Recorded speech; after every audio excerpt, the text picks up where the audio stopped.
أهلا بيكم وكل سنة وأنتم طيبين ورمضان كريم وإن شاء الله يكون شهر خير وبركة علينا يا رب. فانوس رمضان، وإحنا بنرسم فانوس رمضان هقول لكم قصة إيه الفانوس دوت واسمه ليه اتسمى فانوس وبداية ظهوره كان في أي عصر.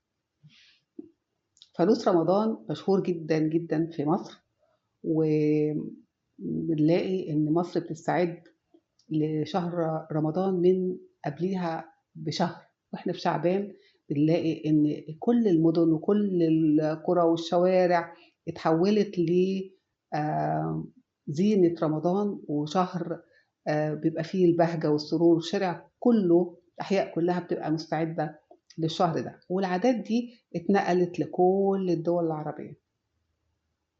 كلمة فانوس أصلها إيه؟ أصلها إغريقي، يقال إن هي أصلها إغريقي ومعناها الأشياء المضيئة أو الحاجة اللي بتساعد على الإضاءة، زي الفانوس المصباح أو المشاعل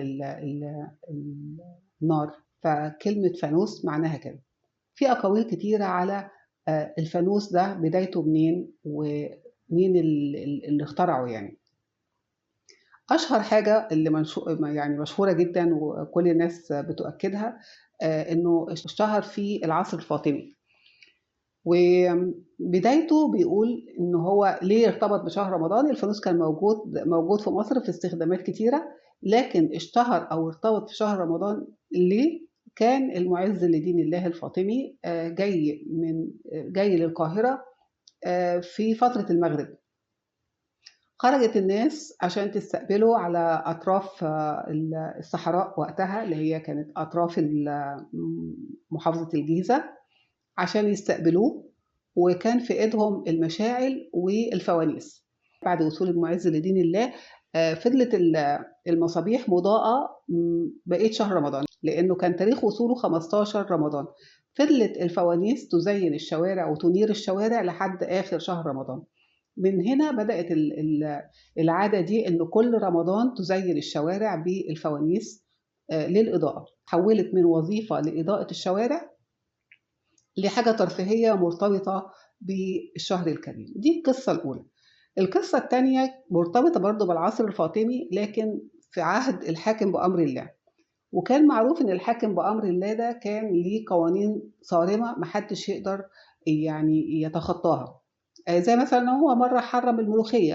يعني في حاجات كتيرة من أشهرها إن هو حرم أكل الملوخية، وليها قصة برضو، ما هواش حرمها إنها تتاكل نهائي يعني. لكن خلينا في الفانوس، إن هو قال إنه ممنوع السيدات تخرج في الليل، ممنوع. وكان الحاكم بأمر الله صارم جدا في تنفيذ قراراته، إلا باستثناء شهر رمضان، لأنه بتكثر فيه الخروجات وزيارة الأهل والكلام ده. استثنى خروج النساء في شهر رمضان إلا بشروط، إن هو يكون قدام البنت أو السيدة صبي صغير ماسك الفانوس ينير ليها الطريق أول حاجة. تاني حاجة يعلم المارة إنه في سيدة مرة هتيجي، في سيدة جاية دلوقتي أو في سيدة ورايا، إن هو يفسحوا ليها الطريق، يوسعوا لها الطريق عشان تمشي.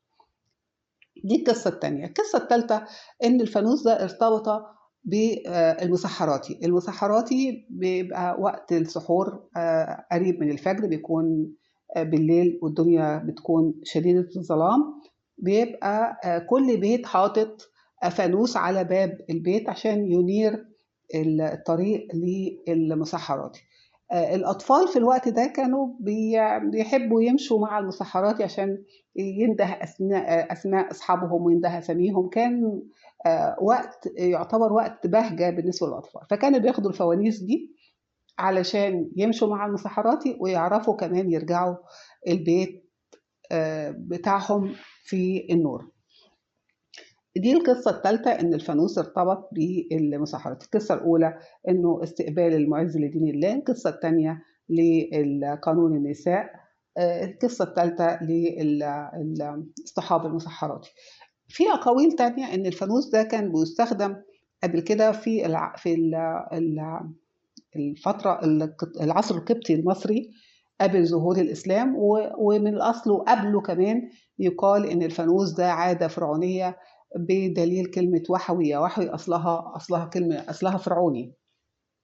في مرات تانية هقول لكم إمتى ظهر الفانوس في العصر القبطي، وإمتى ظهر الفانوس في العصر الفرعوني.